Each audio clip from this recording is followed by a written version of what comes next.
এই কবরের আলোচনা কোরআনেও আছে, তবে কবরের আলোচনা নবীজির হাদিসে হলো বেশি। আমরা কোরআন আর হাদিস দেখি, সেই জগৎ সম্পর্কে কিছু কথা উপস্থাপন কর। রাত্রি মোটামুটি হয়েছি, মাই আমি ওই সিলেটের হবিগঞ্জ থেকে আসছি, আবার যাইতাম। গতকাল 3টা প্রোগ্রাম করছি। এমন ভাবে আমাদের প্রোগ্রাম থাকে। আজকে দূর হওয়াতে একটা প্রোগ্রামই রাখছি, এটার সাথে আমি জয়েন করতে পারতাম। কাপাসিয়া থেকেই, মনোহরদী থেকেই প্রোগ্রাম আসে। আমার দ্বিতীয় প্রোগ্রাম রাখি নাই। যিনি দাওয়াত দিছেন ওনার ভয়েতে যে আমি আরেকটা প্রোগ্রাম বাদ এসা খুই না, ওইখানে ঠিক টাইমে যাইতে পারবো না, এই বয়েতে প্রোগ্রাম রাখি নেই। অথচ যে টাইমে আমাকে দেওয়া হয়েছে, আপনাদের কাছে আসার আগে আমি আরো 2টা প্রোগ্রাম ইচ্ছা করলেই করতে পারতাম। জাফুক ভাই, কথাগুলি বলতেছি কেন? কবর জগতের আলোচনা নীরবে নিস্তব্ধ বৈশা শুনতে হবে, ভয় পাইবেন না। আলোচনা বেশি একটা লম্বা করব না ভাই। দুনিয়ার জগৎ থেকে মানুষ বিদায় হওয়ার ফলে কবর জগৎ শুরু হইয়া যায়। সেই জগৎটা দুনিয়াতে থাকা অবস্থায় চোখে দেখা যায় না। আমরা যে গর্ত খুদে কবরে রাখি, এটা কবর জগৎ নয়, এটা হলো কবর, এটা হলো সমাধি, এটা হলো আল্লাহর বিধান, নবীজির তরিকা। এইভাবে লাশকে রাখতে হয়। এইভাবে রাখলে যেমন কবর জগতে যাইতে হবে, তেমন ভাবে কবরে না রাইখা নদীতে লাশ খেয়ে বাসায়া দিলেও কবর জগতে যাইতে হবে। লাশ খেয়ে আগুন দিয়া ফুরাই দিলেও কবর জগতে যাইতে হবে। ওই জগতে যাওয়ান ছাড়া কোনো উপায় না। কিন্তু ওই জগৎটা, কবরের জগৎটা দুনিয়াতে থাকা অবস্থায় চোখে দেখা যায় না ভাই। এইরকম বহু জিনিস বাস্তবে আছে, কিন্তু চোখে দেখা যায় না। যেমন ফিরিস্তা জাতি আসেন না নাই? আপনারা এখানে যতজন, এর থেকে ফিরিস্তা সংখ্যায় অনেক বেশি এখানেই আসেন, এই মাহফিলে, কিন্তু চোখে দেখা যায়নি। জিন জাতি আসে না নাই? এখানে এই মুহূর্তের অধিবেশনেও অনেক জিন জাতিরা আসে, কিন্তু চোখে দেখা যায়নি। বাতাস আসে না নাই? চোখে দেখা যায়নি। এমন ভাবে কবর জগৎ বিশাল একটি জাহাজ, কিন্তু তাকে চোখে দেখা যায় না। আমার ভাইজান, সেই কবরের জীবন কখন শুরু হবে, কখন শেষ হবে? আমাদের জান যখন বাহির করে দিবে কবরের জিন্দেগানি, তখন থেকে শুরু হবে। আজকে খুতবাতে যে আয়াত খান তিলাওয়াত করেছি, আপনারা যদি না বসেন, আমি কথা স্থান দিচ্ছি, যদি 1-2জন খুঁজা উঠেন, আমি কথা কইতাম কিভাবে? কম বেশি বড় কথা না, যারাই আছেন যদি উঠে যান তাইলে কথা বলতাম কিভাবে? এখন ভালো করে বলেন, 1 ঘন্টা সময় যে থাকতে পারবেন না, এখনই উঠেন। 1 ঘন্টা সময় থাকতে পারবেন না, যে থাকবেন না এখনই উঠে যান, আলোচনার মধ্যখানে উঠবেন না। আর যারা যাইব এরা মনে হয় মর্থ না, কবর জগতে যাইতেও না। যেই জগতে যাইতে হবে 100 বার, অথচ সেই জগৎ সম্পর্কে কোন বৈজ্ঞানিক সায়েন্সবিদ মুঠেও জানে না। ওই জগতের আলোচনা করতাম। ভাই 1 ঘন্টা সময় পারবেন তো? এখন আর কেউ যদি উঠেন আমিও মাইক ছেড়ে দিব। আবার ভাই যান, সেই কবরের জগৎ শুরু হয় কখন, শেষ হবে কখন? যেই আয়াতখানা খুতবাতে তিলাওয়াত করেছিলাম সেই আয়াতে আল্লাহ আলোচনা করেছে, وَمِن وَرَائِهِمْ بَرْزَخٌ إِلَى يَوْمِ يُبْعَثُونَ।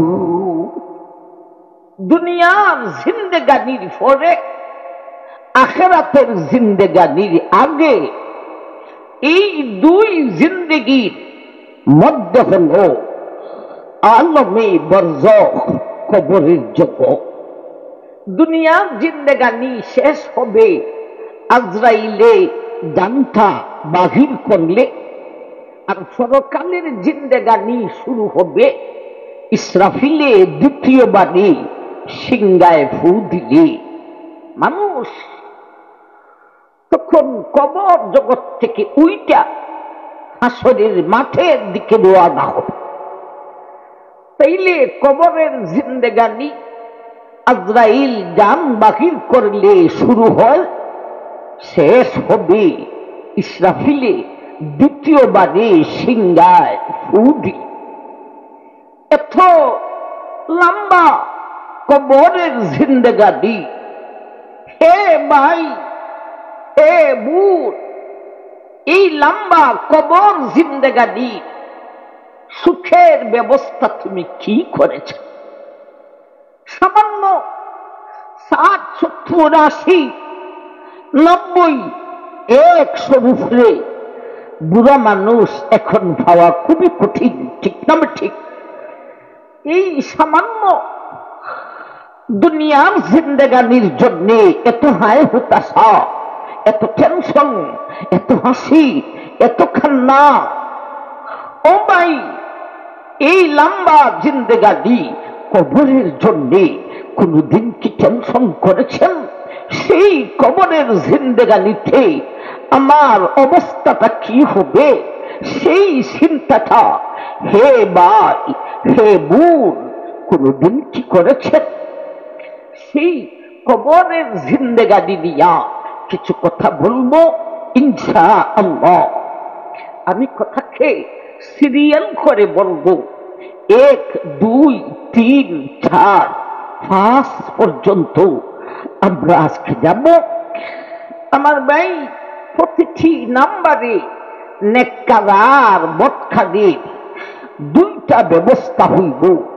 প্রতিটি নাম্বারে নেককারের 1 অবস্থা আসবে, বদকারীর আরেক অবস্থা আসবে। কে নেককার আর কে বদকার? 5 ওয়াক্ত নামাজ পড়ে না, লোকটা নেককার না বদকার? উত্তর জুড়ে দেবার চেষ্টা করবেন।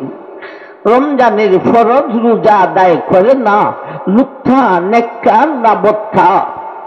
সুখ খায়, ঘুষ খায়, মদ খায়, জুয়া খেলে, গান গায়, নেককার না বদকার?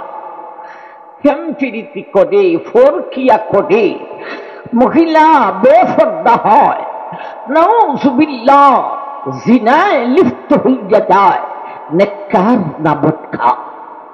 আসুন কবর জগতের আলোচনা। 1 নম্বর কথা, ভাই, রূহটাকে দেহটাকে বাহির করার পরে এই দেহটা আর অমুক থাকে না, দেহটা তখন লাশ হইয়া যায়, ঠিক না ঠিক? লাশ মাইনি লাশ, এটা কিচ্ছুই না। ভাই ওই লাশের কাছে একজন ফিরিস্তা দাঁড়ান থাকে এবং ফিরিস্তার হাতে তার রূহটা থাকে। লাশটা যেই দিকে যাবে ফিরিস্তাও হাতে, তার হাতে এই রূহটা নিয়া লাশের সাথেই যায়। ভাই লাশের কাছে ফিরিস্তার হাতে রূহটা নিয়া লাশের কাছে দাঁড়াইয়া থাকে ভাই, এবং সেই রূহ ফিরিস্তার হাতে থাইকা কথাও বলে আবার দেখেও, ফিরিস্তার হাতে থাইকা দেখেও কথাও বলে। ভাই কি দেখে কি কথা বলে, কে হাসে কে কাঁদে তাও দেখে, কে তাকে গোসল দিল তাও দেখে, কে তাকে কাফন পরিধান করাইল তাও দেখে, কে তার লাশকে চিলগড়ায় উঠাইয়া নেওয়ার জন্যে কাঁধে বহন করে তাও দেখে, কে তার লাশটাকে কবরের ভিতরে রাখার জন্যে কবরের ভিতরে কে নামে উঠায় তাও দেখে, এমনকি কে তার জানাজার নামাজ পড়াইল তাও দেখে। সুবহানাল্লাহ বলবেন না? মেহেরবানি করে গুরুত্বপূর্ণ কথায় সুবহানাল্লাহ বলার চেষ্টা করবেন। ভাই যদি দেখে তার জানাজা তার ছেলে পড়াইতেছে, হে বাংলার মুসলিম নরনারী, তোমার ছেলে যদি জানাজার নামাজ পড়ায়, ভাই তখন রূহটা ফিরিস্তার হাতে থাইকা এত খুশি হয়, সারা দুনিয়ার জিন্দেগানির খুশিকে একত্রিত করলে ওই দিনের খুশির সমান হইবে না। যদি ছেলে না পড়ায় তাইলে অন্তত বাইয়ে বাতি যায় ছেলের কুলের নাথি, তাও মোটামুটি খুশি হয়। এও যদি হয় না আমার ভাই লুকটা বেজার হইয়া যায়। হায় এই জায়গাটার নাম কি? নয়নপুর নাকি? নয়নপুর। যদি নিজের ছেলে না হয়, নিজের ভাই বাতিজা না হয়, ও ভাই তখন হ্যাঁ বলে, হ্যাঁ রে আমি নয়নপুরেও বাড়ি করলাম, ঢাকা শহরেও বাড়ি করলাম, আমেরিকাতেও বাড়ি করলাম, হ্যাঁ রে আমার জানাজার নামাজটা পড়াইয়া দেওয়ার মতো একটা সন্তান আমি রাইতে আসতে পারি না। সে বেজার হয়ে গেছে। আমার ভাই শুধু দেখে না, ফিরিস্তার হাতে থাইকা রুহে কথাও বলে। কি কথা বলে? নেককার হইলে এক জাতির কথা বলে, বদকার হইলে আরেক জাতির কথা বলে। ভাই নেককার হইলে কি কথা বলে, বদকার হইলে কি কথা বলে। বিশেষ করে লাশটা যখন কাফন পরিধান করাইয়া খিলগড়ায় উঠাইয়া নিজের বাড়ি থেকে ঘর থেকে বাহির করে, তখন আপন জনে বেশি কাঁদতে থাকে। ঠিক না? ঠিক। কেন কাঁদে? হায় আমার বাবা এই জীবনে আর এই বাড়িতে আসবেন না। ভাই তখন সময় ফিরিস্তার হাতে থাইকা তার রূঠায় কথা বলে। কি কথা বলে? নেককার হলে এক জাতির কথা বলে, বদকার হলে আরেক জাতির কথা বলে। কি কথা বলে? বুখারী শরীফে আছে, নবীজির হাদিসে আল্লাহর নবী বলেছেন, ইজা বুজিগাতিল জানাজাতু ফাহতামালাহা রিজালু আলা আনাকুহিম فإن كانت صالحة قالت قدموني قدموني وإن كانت غير صالحة قالت يا ويلها أين يذهبون আল্লাহ নবী বলেন, হে মায়ের উম্মত, লাশটা যখন বাড়ি থেকে বাহির করে দেন, আপনজন তখন কাঁদতে থাকে। এই মুহূর্তে লোকটা যদি নেককার হইবে, তার রূহে আপনজনকে সম্বোধন করে কথা বলে বলতে থাকে, হে আমার পরিবার, হে আমার আপনজন, তোমরা আর খাইব না, আমি বড় সুখে আছি রে, আমি বড় সুখে আছি রে। কদ্দিমুনি কদ্দিমুনি, দেরি কইর না, দেরি কইর না, জলদি করো, জানাজার নামাজ পড়িয়া আমাকে আমার সুখের জায়গায় রাখিয়া দাও। আরে তুজুরে বলেন না, আমাকে আমার সুখের জায়গায় রাখিয়া দাও। ভাই, তার সুখের জায়গা কোনটা? কবরের জগৎ। এর জন্যে মানুষ মারা গেলে, বিশেষ করে নেককার মানুষ মারা গেলে কাফন দাফনে বেশি লেট করবেন না। আপনজন আসতে একদিন লাগবো, 2 দিন লাগবো, এদের জন্যই অপেক্ষা করবেন না। আল্লাহওয়ালা মানুষ এরা মারা যাওয়ার পরে কাফন দাফন করতে লেট হলে এদের কষ্ট হয়। ওনার চাহিদা হলো আমাকে আমার সুখের জায়গায় রাখিয়া দাও।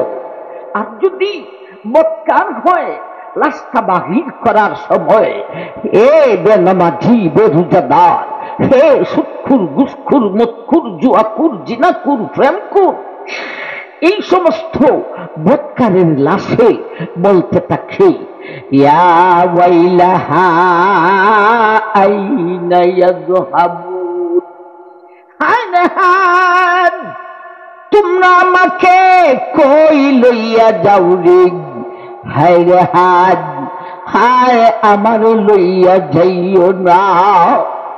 আমার ভাই, রুহে দেখে কথাও বলি, রুহের শেষ কথা যদি নেককার হয়, শেষ একটা ভাষণ দেয়। কখন? যখন জানাজার নামাজ শুরু হবে, এর আগ মুহূর্তে নেককার রুহে ফিরিস্তার হাতে থাইকা যারা জানাজায় উপস্থিত হয়েছে এদেরকে সম্বোধন করে শেষ একটা ভাষণ দেয়। আমার ভাই, এখন একটা নিয়ম শুরু হয়েছে, জানি না আপনাদের এলাকায় আসেনি। ভাই, লাশের সামনে রাইখা জানাজার সময় অনেক নেতারা বক্তৃতা দেয়। এগুলি কি আপনাদের এলাকায় চালু হয়েছে? এটা নেতাদের বক্তৃতার জায়গা এইটা নয়। 2 কথা যদি বলতে হয়, 2-1 হুজুর বলবে। এটা নেতাদের নেতাগিরির ফালা, এইখানে নয়। ও ভাই, ওই রুহে জানাজার নামাজ দাঁড়াইবার আগ মুহূর্তে মানুষকে কেন্দ্র করে শেষ একটা ভাষণ দেয়। ভাষণটা একেবারে শর্টকাটে ভাষণ, এটাই তার শেষ কথা। বলে, হে জনগণ, যারা আমার জানাজার নামাজ পড়তে আসো, তোমাদের উদ্দেশ্যে আমার শেষ ভাষণ। হে জনগণ, সাবধান, তোমাদেরকে যেন দুনিয়ায় ধোঁকা দেয় না। আর একটু জোরে বলেন না ভাই, দুনিয়ায় যেন ধোঁকা দেয় না। এই কথাটার অর্থ হলো 2টা, ডাল হইল 2টা। একটা হলো সাবধান, হারাম ধন সঞ্চয় করিও না, মানে সুদ খাইও না, ঘুষ খাইও না। আর যে সমস্ত নেতারা তখন দাঁড়িয়ে ভাষণ দেয়, এদের মধ্যে অধিকাংশই হলো হারামজাদার দুষ্টু। তবে ঠিক তুমি বাসন দিতে হবে না, তোমারে এই লুকটায় শেষ বাসন খিদে সেইটা তুমি শুনিয়া যাও। ওলামায়ে কেরাম জানা যায় হাজির হলে অন্তত একজন আলেম এই কথাটা বলতে পারেন যে ইনি নেককার মানুষ, তার রূহে আমাদেরকে উদ্দেশ্য করে শেষ ভাষণ দিতেছে, দুনিয়ায় যেন তোমাদেরকে দুঃখ দেয় না, অর্থাৎ তুমি হারাম ধন কামাই করিও না। আরেকটা ডাল হলো সাবধান, হালাল ধনেই সঞ্চয় করতে গিয়া নামাজ রোজা সাইরা দিও না। এই হলো তার শেষ ভাষণ। কবর জগতের প্রথম নম্বর কথা, রূহে দেখে এবং কথাও বলি। এখন আসুন 2 নম্বর কথা, তার লাশটা দেখুন কবর জগতে যায়, সঙ্গে সঙ্গে কবর জগৎ তার সঙ্গে কথা বলে। আবার ভাইজান, এই ওয়াজটি এর আগে কোনদিন শুনেছেন কবরেও কথা বলে? আমি মুথালা অধ্যয়ন করার আগে আমি নিজেও এই কথাগুলি কেউ থেকে শুনি নাই, আমিও জানতাম না। মুথালা কইরা জানতে পেরেছি। আবার ভাই, লাশ কবর জগতে যাওয়ার পরে স্বয়ং কবরে তার সঙ্গে কথা বলে। কি কথা বলে? নেককার হইলে এক জাতির কথা বলে, বদকার হইলে আরেক জাতির কথা বলে। নেককার হইলে বলে, হে মিয়া, আমার মধ্যে তুমি আসো, দাঁড়িয়ে রাখো, তোমার জীবন ধন্য হয়েছে, কিছুক্ষণের ভিতরেই তুমি তোমার সুরটাকে দেখতে পাইবে।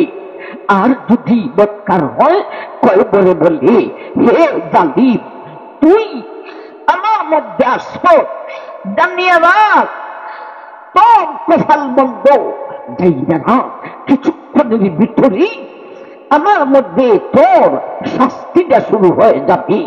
এমন মুহূর্তে কবরের কথা শুইয়া এক ফেরেশতা কবরকে বলে, হে কবর, তুই যে লোকটাকে এইভাবে ভয় দেখাইতেছ, লোকটা যদি নেককার হয় তাইলে তুমি কি করবে? কবর ফেরেশতাকে উদ্দেশ্য করে বলে, এ ফেরেশতা দেখ, যদি লোকটা নেককার হয় আমি কবর মুহূর্তের ভিতরে জান্নাতের বাগান বনিয়া যাইব। ফেরেশতা, আর লোকটা যদি বদকার হয়ে রে, আমি কবর কিছুক্ষণের ভিতরে জাহান্নামের গাড়া বনিয়া যাইব। আমার ভাই, এই হলো 2 নম্বর কথা।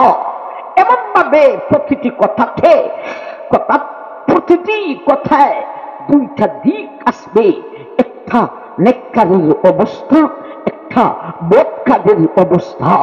আবার ভাই, 1 নম্বরে রূহে দেখে কথাও বলে, 2 নম্বরে স্বয়ং কবরে কথা বলে, 3 নম্বরে কবরে দুদিক থেকে আইসা সাফ সৃষ্টি করে। ভাই, কবরে কি করে? সাফ দিতে আসে। ও আমার ভাই, সোয়াল জবাব, কবরে প্রশ্ন উত্তর আসেনি না, আসে না? এখনো আমরা আসি নাই। 3 নম্বরের পরে আমরা আসবো ইনশাআল্লাহ। 3 নম্বরে কবরে সাপ দে, কারে কারে সাপ দিবে? মুসলমানকেও রাখলে কবরে সাপ দে, বেঈমানকেও কবর জগতে সাপ দিবে। ভাই, নেককার কেউ কবরে সাপ দিবে, বদকার কেউ কবরে সাপ দিবে, নমাজি কেউ কবরে সাপ দিবে, বেনমাজি কেউ কবরে সাপ দিবে। কবরে সবাইকে সাপ দিবে। আল্লাহ রাসূল কতজন সাহাবাকে দিয়া এক জানাজায় গেলেন, খবর করণ করা হয়েছে। সেই খবরের তীরে দাঁড়িয়া আল্লাহর নবী নিচের দিকে তাকাইয়া বলেন, আহারে খবর, তুমি লোকটাকে চাপ দিবে।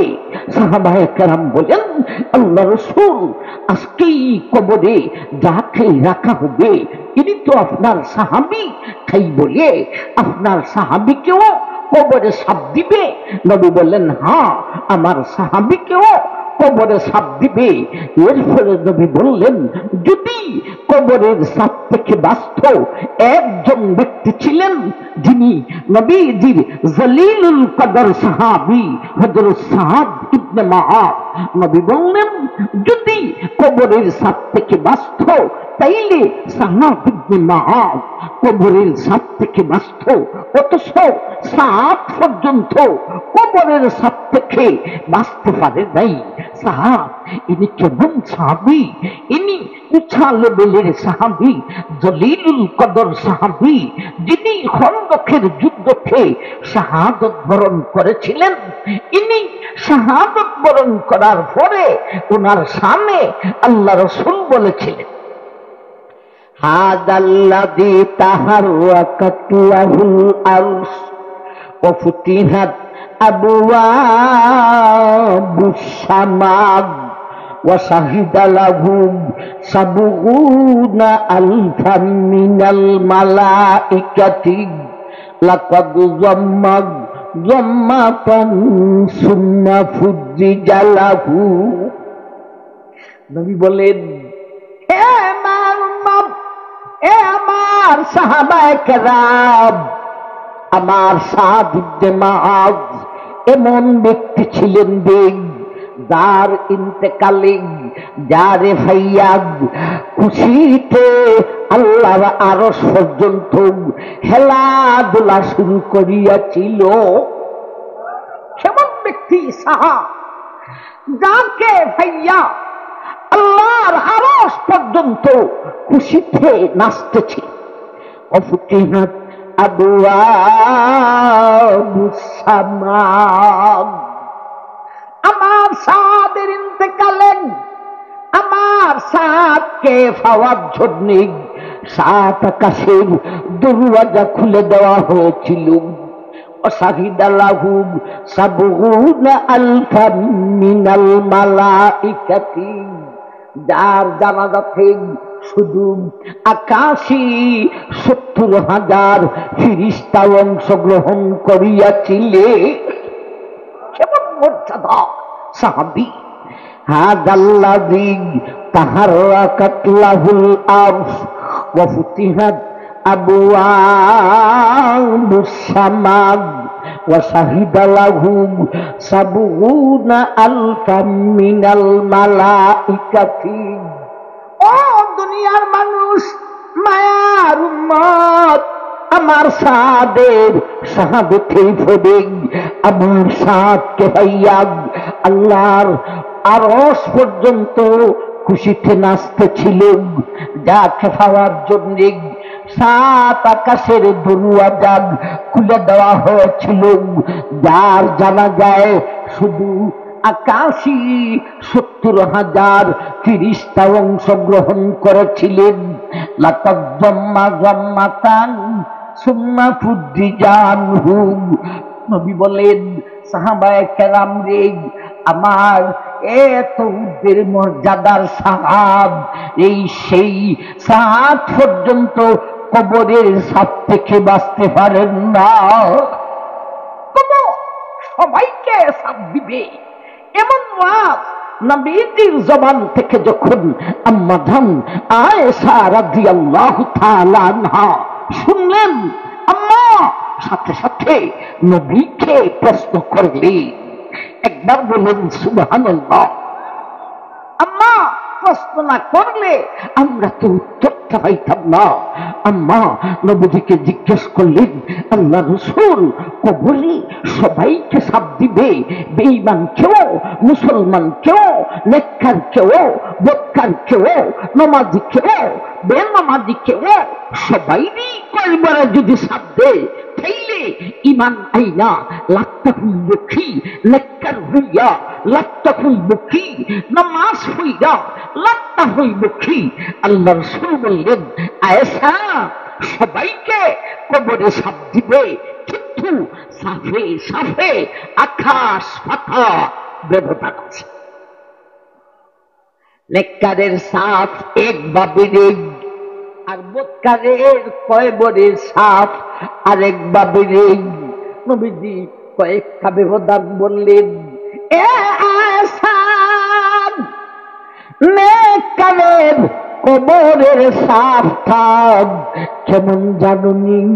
একটা মানুষের মাথা ব্যথা করতেছে, আরেকজনের তার মাথাটারে দাবাইয়া দিতেছে, টিফিয়া দিতেছে। নেককারের কবরের সাফটা হইল সেই রকম, আর বদকারের কবরের সাফটা একটা ডিমের উপর বাড়ি পাথর রাখিয়া দেওয়ার মতো। একটা ডিমের উপর ভারী একটা পাথর রাখলেন, ডিমের কোন অবস্থা হইবে রে? ও আসাম, নেককারের কবরের সাপ আর বদকারের কবরের সাপ সেই রকম ব্যবধান। আল্লাহ রাসূল আরো বললেন, আয়েশা, নেককারের আর বদকারের কবরের সাপে আরো ব্যবধান আছে। নেককারের কবরের সাপে কবরটাকে প্রশস্ত করিয়া দেওয়া হইব। প্রশস্ত নবী নিজেই বলেন, মামাদ্দা বাসাবিহি, হে মায়ের উম্মত, তুমি তোমার এলাকা থেকে বাহির হয়ে মাঠের দিকে যখন থাকাউরে তোমার দৃষ্টি দায় যতটুক দূর কবরের সাফে, নেককারের কবরের সাফে তার কবরটাকে প্রশস্ত করিয়া দেওয়া হইবে ততটুক। আর বদকারের কবরের সাফে তার কবরটাকে সংকীর্ণ করিয়া দেওয়া হইব। নবী বলেন, আয়েশা, আরো ব্যবধান আছে গো। বদকারের কবরের সাফে তার বুকের একদিকের হাড্ডি আরেক দিকের হাড্ডির মধ্যে এইভাবে প্রবেশ করিয়া লইবেন। আর নেককারের কবরের সাফে আর জীবনে যত টুকিটাকি গুনাহ সেরে, নেককার হইল গুনাহ কিছু না কিছু আসেনি না আসে না। নবী বলেন, আয়েশা গো, বদকারের কবরের সাফে বুকের একদিকের হাড্ডি আরেক দিকের হাড্ডির মধ্যে ঢুকিয়া যাইব। আর নেককারের কবরের সাফে তার জীবনে যত টুকিটাকি গুনাহ আছে গো, সব গুনাহ মাফ করিয়া দেওয়া হইবে। কবরে সবাইকে সাফ দিবে, কিন্তু সাফে সাফে একটা না আকাশ পাতাল ব্যবধান, আকাশ পাতাল ব্যবধান। আমার ভাইজান, কবরে নেককার যদি হয় তাইলে তার প্রশ্ন উত্তর এর পরে, প্রশ্ন উত্তরের আগে, প্রশ্নের গাঁঠে নেওয়ার আগে, হে নেককার আল্লাহর বান্দা, হে নেককার আল্লাহর বান্দি, তোমাকে প্রশ্নের গাঁঠে, সোয়ালের গাঁঠে নেবার আগে কবরে সাপ দিয়া তোমার জীবনের টুকিটাকি সমস্ত গুনাহকে মাফ করিয়া ফুত পবিত্র করিয়া তোমাকে প্রশ্ন উত্তরের গাঁঠে নেওয়া। সুতরাং বদকারের আর নেককারের কবরের সাফ এক জাতের নয়। নেককারের কবরের সাফ আল্লাহর পক্ষ থেকে রহমত, আর বদকারের কবরের সাফ আল্লাহর পক্ষ থেকে গজব। আমার ভাই, আসুন 4 নম্বর কথাতে যায়। 1 নম্বরে রুহে দেখে কথাও বলে, 2 নম্বরে স্বয়ং কবরে কথা বলে, 3 নম্বরে কবর সাফ সৃষ্টি করে, 4 নম্বরে সুয়াল আর জবাব। এখন আসবে সুয়াল আর জবাবের সময়। ভাই, নেককারকে প্রশ্ন করার জন্য অনেকগুলি ব্যবস্থা গ্রহণ করা হবে। আর নেককারকে প্রশ্ন করার জন্য একটা ব্যবস্থাও গ্রহণ করা হবে না। নেককারকে প্রশ্ন করার জন্য কি ব্যবস্থা গ্রহণ করা হবে কিছুটা শুনি। আমার ভাই, মুনকির নাকির এই দুই ফেরেশতাকে প্রশ্ন করতে আসে। এদের আসল দেহটা কোন রকম? ভাই, এদের আসল দেহ চুল এত লম্বা, একেবারে মাটিতে লাইগা যাইব, দাঁতগুলি গাভীর শিঙের ন্যায় মুখের বাহিরে ছিটকিয়ে থাকবো, এত মোটা হবে। এই দুইজন ফেরেশতা আল্লাহ রাসূল বলেছেন, একজনের এক কাঁধের মাথা থেকে হাইটা আরেক কাঁধের মাথায় যাইতে হলে মধ্যখানে 100 বছর হাঁটতে হবে। পুস্তকানি মুনকির নাকির এই দুইজন ফেরেশতার আসল দেহ ওই রকম, কিন্তু নবীজি বলেন, এ মার উম্মত, আমার উম্মতের নেককার নারী আর পুরুষ রে, তোমাকে মুনকির নাকির প্রশ্ন করতে যে আসবে রে, এইভাবে আসল শুরুতে আসবে না, চুল মাটিতে লাইগা থাকবে না, দাঁত গাভীর সিংহের মতো হবে না, এত মুঠাও হবে না, বরং সব নবী বলেন 20 থেকে 25 বছরের দুইটা নৌজওয়ান পুরুষের আকৃতি ধারণ করে, সাদা দবদবা দুইটা পোশাক পরিধান করে, নুরানি চেহারা নিয়া, জান্নাতি সুগন্ধি লাগাইয়া, ও নেককার তোমার কাছে আসবে প্রশ্ন করার জন্য। আমার ভাই, নেককারকে প্রশ্ন করার জন্য কতগুলি ব্যবস্থা হবে। এই গেল একটা ব্যবস্থা। মুনকির নাকির আসল শুরুতে আসবে না, নুরানি সুরতে আসবে। ও ভাই, আরেকটা ব্যবস্থা হবে।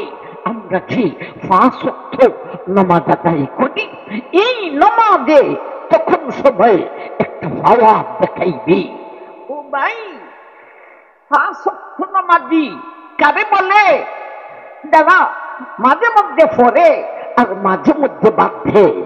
মাগরিবের নামাজ না ফুইল, আমার ভাই শীতের দিন এশার নামাজ আর পড়ল না, উনি 5 ওয়াক্ত নামাজি নয়। 5 ওয়াক্ত নামাজি কে? যে ধারাবাহিক 5 ওয়াক্ত নামাজ আদায় করে।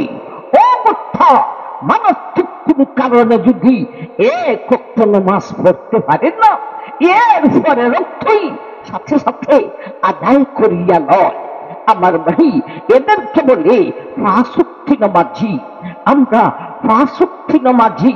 ও ভাই, তোমারই 5 ওয়াক্ত নামাজ কবরে একটা পাওয়ার দেখাই। কি পাওয়ার দেখাইবে ভাই? নেককারকে কবরে সাপ দেওয়ার পরে তার ঘুমে ধুইলে, কোন কোন নেককার তার ঘুমে ধরবে।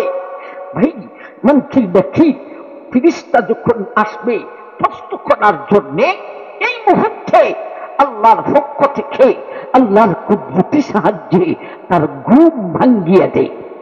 আল্লাহর নবী এই কথাটা এক হাদিসে বলেছেন, ইজাদ উদখিলাল মাইতুল কবর মুসিলাত লাহু শামসু ইনদা গুরুবিকা ফায়াকুলু দাগুদি উসাল্লি।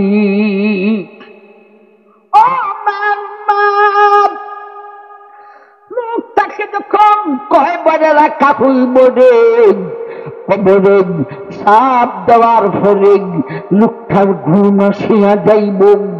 মুনকির নাকির যখন প্রশ্ন করতে আসবে রে, তখন তার ঘুম ভাঙ্গিয়া যাইব। কয়বারে চন্দ্র সূর্য নাই, কয়বারে দিন রাত্রি নাই, কিন্তু আল্লাহর কুদরতি পক্ষ থেকে নবী বলেন, মুসিলাত লাহু শামসু ইনদা গুরুবিহা। ভাই, আল্লাহর দুটি পক্ষ থেকে তাকে সূর্য দেখানো হবে। আবার দেখতেছে সূর্যটা অস্ত যাইব, সময় বেশি বাকি নাই। সে যে কবর জগতে গেছে এই কথা তার স্মরণ নাই। সে এখনো ভাবতেছে আমি দুনিয়াতে আছি। এখন তো তার ভিতরে জ্বালা হইল, হায় রে আসরের নামাজের টাইম তো আর বেশি একটা বাকি নেই, আমি তো আসরের নামাজ পড়ি নাই। ভাই নামাজি মানুষ একটা অর্থ, নামাজ যদি না পড়ে ভিতরে শান্তি লাগে না জ্বালা দেয়। এসান নামাজ ধরে নেন শীতের সিজন, এসান নামাজ লুকটায় পড়ছে না বিবিকে দিয়া, ভাই একটা কোমলের নিচে দুজন ঘুমাইতেছে। আমার ভাই ঘুমে ধরে নাই, শুধু ঘুমাইছে। ও ভাই আস্তে আস্তে কোমলটা গরম হইয়া উঠতেছে। স্বামী স্ত্রী একজনের গায়ের গরম আরেকজনের গায়ে লাগতেছে, খালি ঠান্ডাটা দূর হইতেছে আর মজাটা লাগতেছে। এমন মুহূর্তে লোকটার স্মরণ হয়ে গেছে, ইন্না লিল্লাহ, আমি তো এসার নামাজ পড়ি নাই। বেগম তুমি ঘুমান, আমার নাই কোমল থাকে রাইখা উযু কইরা নামাজ আদায় কইরা এখন বেগমের কাছে যাইয়া কোমল গায়ে দিয়া কয়, বেগম এখন মজাটা লাগতেছে। নামাজি মানুষ নামাজ না পড়লে তার ভিতরে শান্তি লাগে না, জ্বালাতে। এই লোকটাও কবরের জগতে যে এই লোকটাই অনুভব করতে পারে নাই।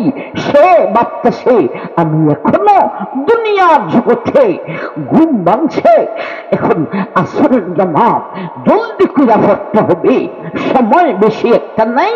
আবার সেই কথা স্মরণ হইছে, হায় রে আমি তো ঘুম থেকে উঠছি, ঘুম থেকে উঠলে তো উজু থাকে না। হায় রে আগে উজু করতে হবে, এরপরে নামাজ আদায় করতে হবে। উজুদে করতাম পানি হইতাম কই, সময় তো বেশি বাকি নেই। লোকটা এমন টেনশন ফিল করতেছে, এমন মুহূর্তে ননকির নাকির আইসা কয় মার রাব্বুকা। আমার ভাই লোকটায় তখন দমকে দিয়া উঠে, নেককার মুখ লোকটা তখন দমকে দিয়া বলে, ইদা উদখিলাল মাইয়িতুল কবরা মুসিলাত লাহু শামসু ইনদা গুরুবিহা ফায়াকুলু দাবুদি উসাল্লি। তখন লোকটায় বলে, এই না কষ্ট করার আর সময় হয়েছে না, সূর্য কোথায় দেখছো নি? আমি আসরের নামাজ পড়ি নাই, আবার ঘুম থেকে উঠছি, উজু লাগবে আমার, কোথায় ভানি হইতাম, কেমনে উজু করতাম, কেমনে জলদি করে আসরের নামাজ আদায় করতাম। আর তুই এই সব প্রশ্ন করার জন্যে, প্রশ্ন করার জন্য প্রশ্ন করবা, আমি আগে নামাজ পড়ি। আমার ভাই এটা হলো নামাজি, তোমার নামাজের পাওয়া। এটা কিসের পাওয়া?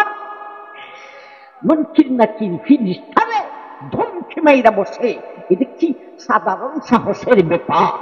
আমার ভাই এই লোকটা মনে হয় পুলিশ হইব, এই লোকটা মনে হয় কি কর পুলিশ হইব কইছি, লোকটা মনে হয় পুলিশ হইব। আপনারা কি বলেন? পুলিশের খবর আছে না? আবার ভাই নাইলে সেনাবাহিনী হবে, নাইলে র্যাব হবে, নাইলে এমপি মন্ত্রী হবে। এই কবরের জগতে পুলিশের আমার ভাই পুলিশগিরি আর সেনাবাহিনী, র্যাব, এই সমস্ত পদের ইঞ্চি পরিমাণও কোনো পাওয়ার নেই। যে ধমকি মারবে এটা হলো ও নামাজি, তোমার নামাজের পাওয়া। আমার ভাই নেককারকে কষ্ট করার জন্য কতগুলি ব্যবস্থা হবে। একটা বললাম মনকির নাকির নুরানি সুরতে আসবে। 2 নম্বর বললাম আমাদের 5 ওয়াক্ত নামাজে একটা পাওয়ার দেখাইবে। আমার ভাই আর একটা শুনি ভাই, যদি লোকটা তাহাজ্জুদ গুজার, আল্লাহ আমরা সবাইকে তাহাজ্জুদ গুজার বানিয়ে।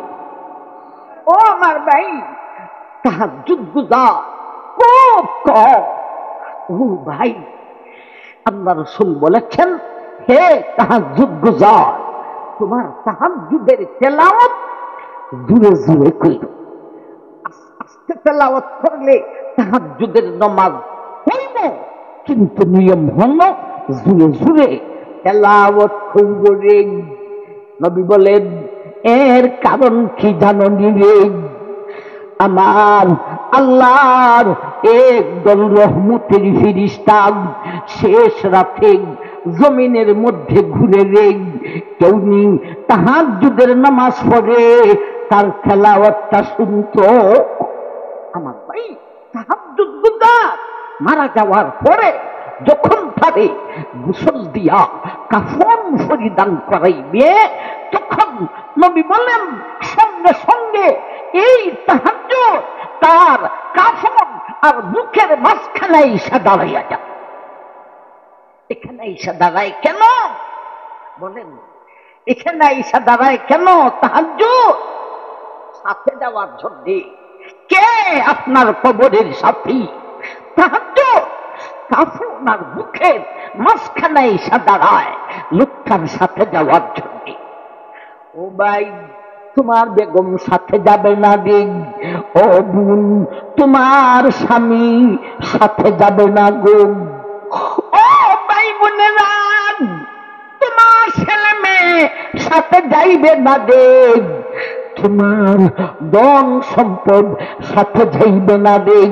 সাথে হইব 5 ওয়াক্ত নামাজ, বিশেষ করে সাথী হইবে তাহাজ্জুদ।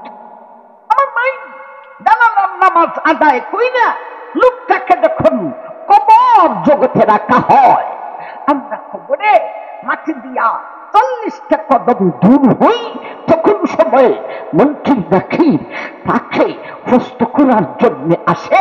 এই মুহূর্তে তার কাফন আর বুকের মাঝখানে যে তাহাজ্জুদ দাঁড়ানো, ওই তাহাজ্জুদের জবান খুলিয়া যায়।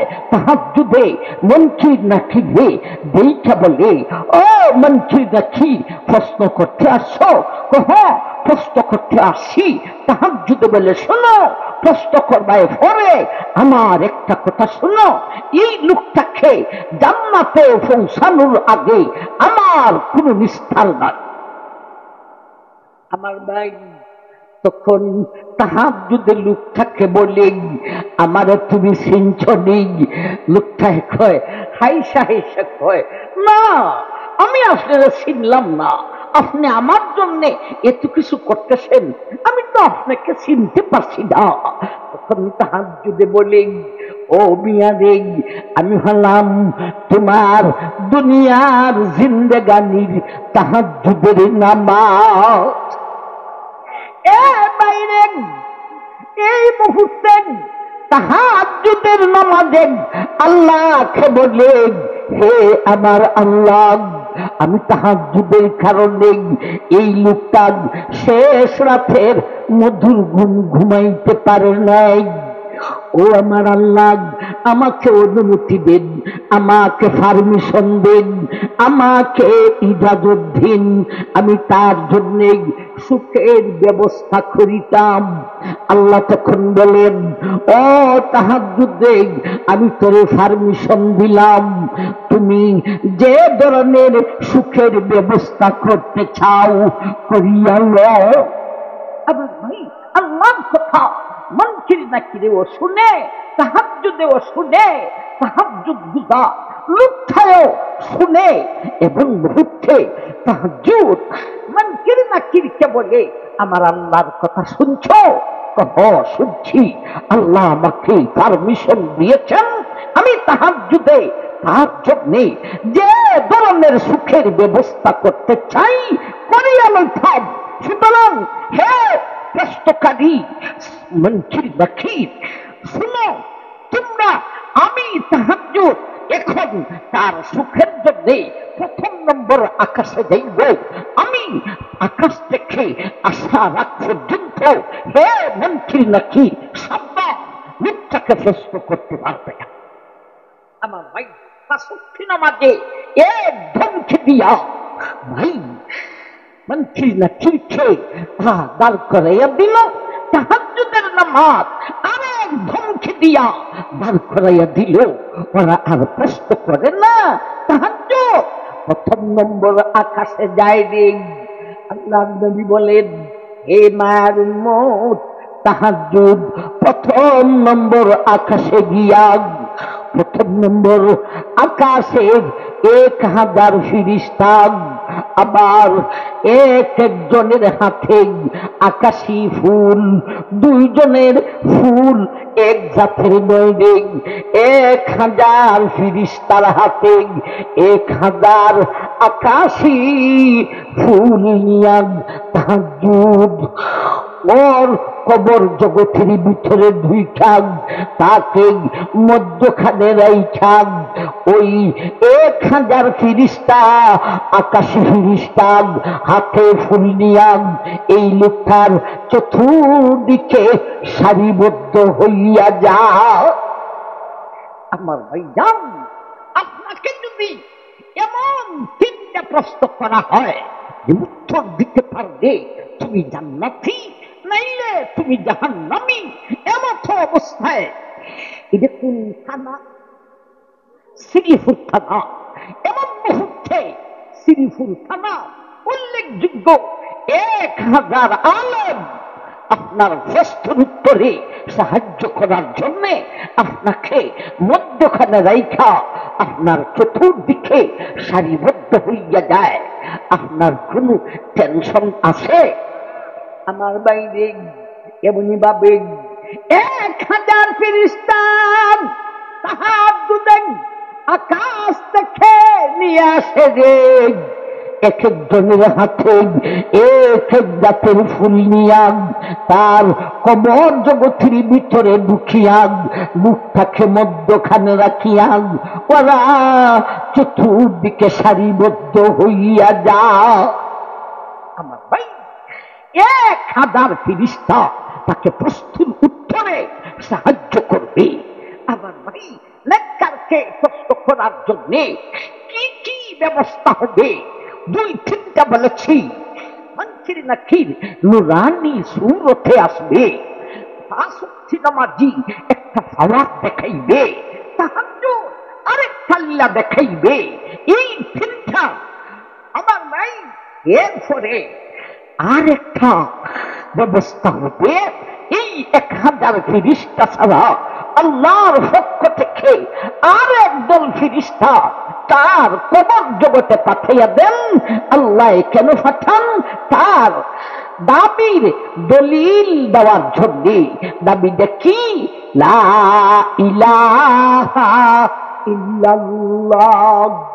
এই দাবির দলিল শিখানোর জন্য আল্লাহর পক্ষ থেকে আল্লাহ আরেক দল ফেরেশতা তার কবর জগতে পাঠাইবেন রে।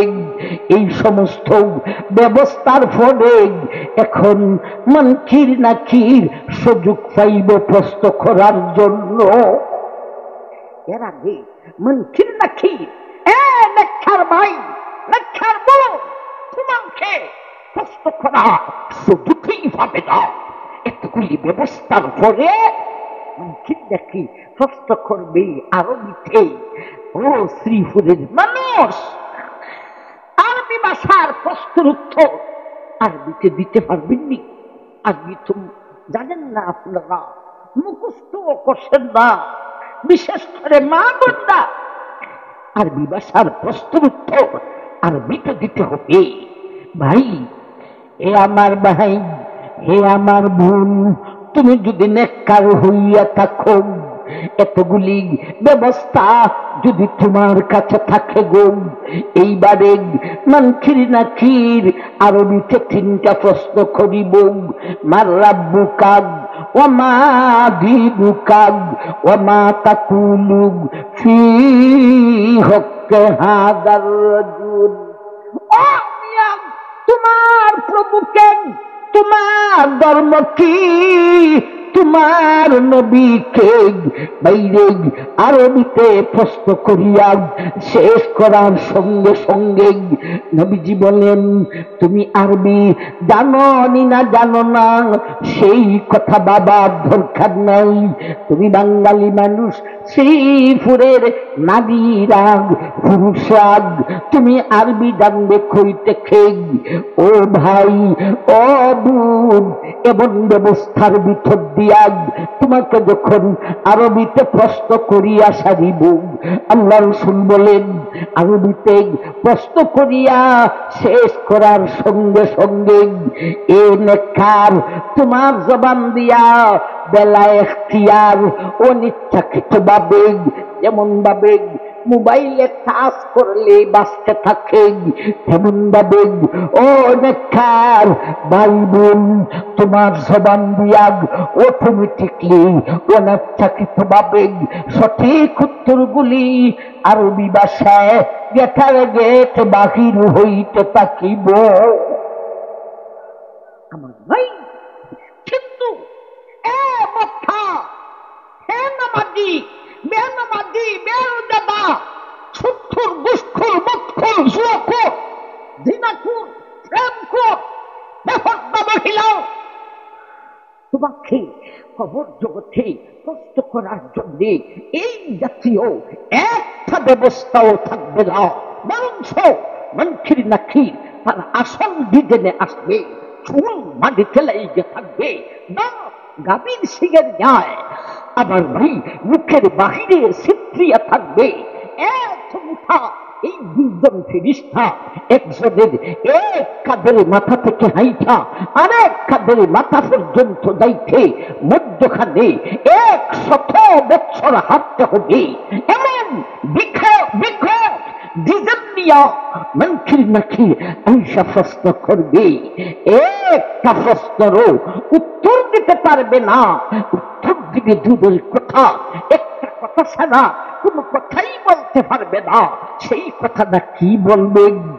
হা হা লা আদিগি, হা হা লা আদিগি। প্রশ্নের উত্তর দেব দূরের কথা, প্রশ্নটা কি করে তাই তো আমি বুঝি না। হায় রে হায় রে হায়, হায় রে হায় রে হায়। এই হলো কবর জগতের 4 নম্বর আলোচনা। 1 নম্বরে রূহে দেখে কথা বলে, 2 নম্বরে স্বয়ং কবরে কথা বলে, 3 নম্বরে কবরে সাত সৃষ্টি করে, 4 নম্বরে সুয়াল আর জবাব। এরপরে আপনি 5 নম্বর আমার ভাই নেককারের কবরের জগতে সুখের ব্যবস্থা করা হবে, বৎকারের জন্য শাস্তির ব্যবস্থা করা হবে। নেককারের কি সুখের ব্যবস্থা হবে আর বৎকারের কি শাস্তির ব্যবস্থা হবে? ভাই আজকে আর সামনে বাড়তে পারতেছি না, অনেক রাশি হইছে আমার ভাই যান, লেখাও দিছে 12টা 30 পর্যন্ত আলোচনা চলব। আসলে ভাই আমি আপনাদের এই এলাকায় বেশি একটা আসি নাই, গাজীপুর সৌরাস্তায় কয়েকবার আসি। আমার ভাই একজন নতুন মানুষ আসলে একটু ধৈর্য দিয়ে বসতে তো হয়, আলোচনা আস্তে আস্তে আস্তে আস্তে সময় যখন যাবে শুধু মজা আর মজা লাগতে থাকে। ভাই কেউ বেদার হইলে আল্লাহর ইস্তেমা চাই, একটা কথা কইল, ওয়াদের তফসিরে ঢং পরিবর্তন হয়ে গেছে। এটাও কিয়ামতের লক্ষ্য। কিয়ামত আর বেশি দূরে না। আমরা ছোট্টবেলায় ওয়াজ শুনতাম, উলামায়ে কেরাম হাদাসানা কইয়া হাদিসের সনদ কইয়া, হাদিসের সনদ কইয়া হাদিস বইয়া ওয়াজ করতেন। আর আমার ভাই আমরা যখন ওয়াজের মাঠে নামছি সময়ে উলামায়ে কেরাম যারা ছিলেন কেউ দুনিয়াতে আসেন, কেউ নাই। জুবায়ের আহমদ আনসারী রহমতুল্লাহি আলাইহি, আমি একসাথে আমরা ওয়াইজ, আমার ভাই ইনিও দুনিয়া থেকে বিদায়।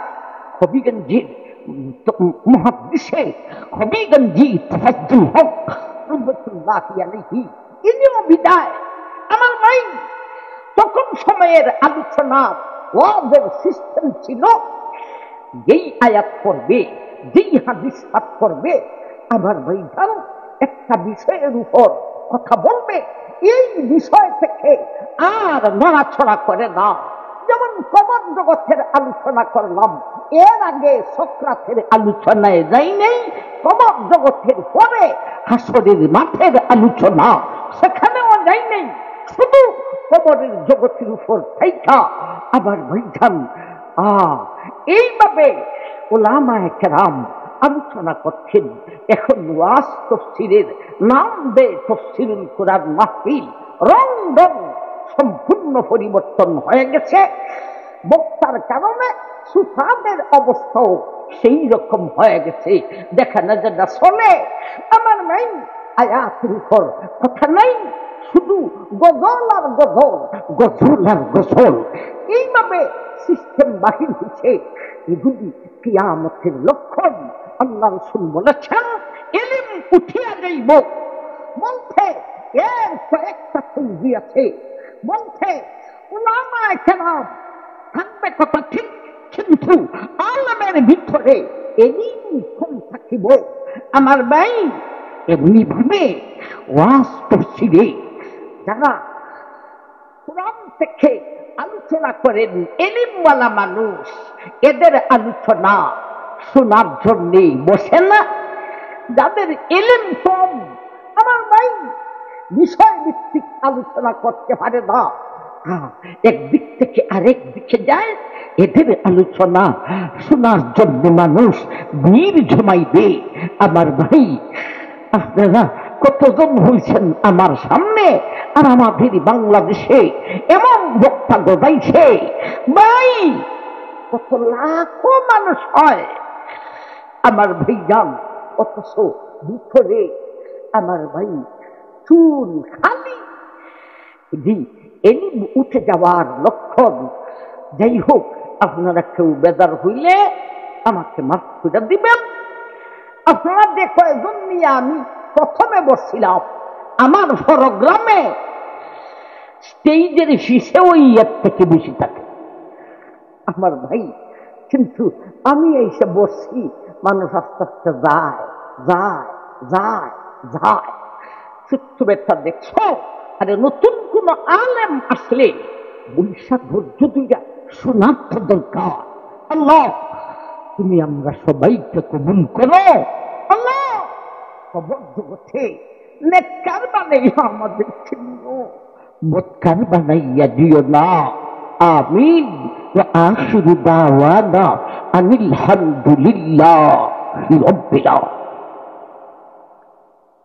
দোয়া আসলে নাই।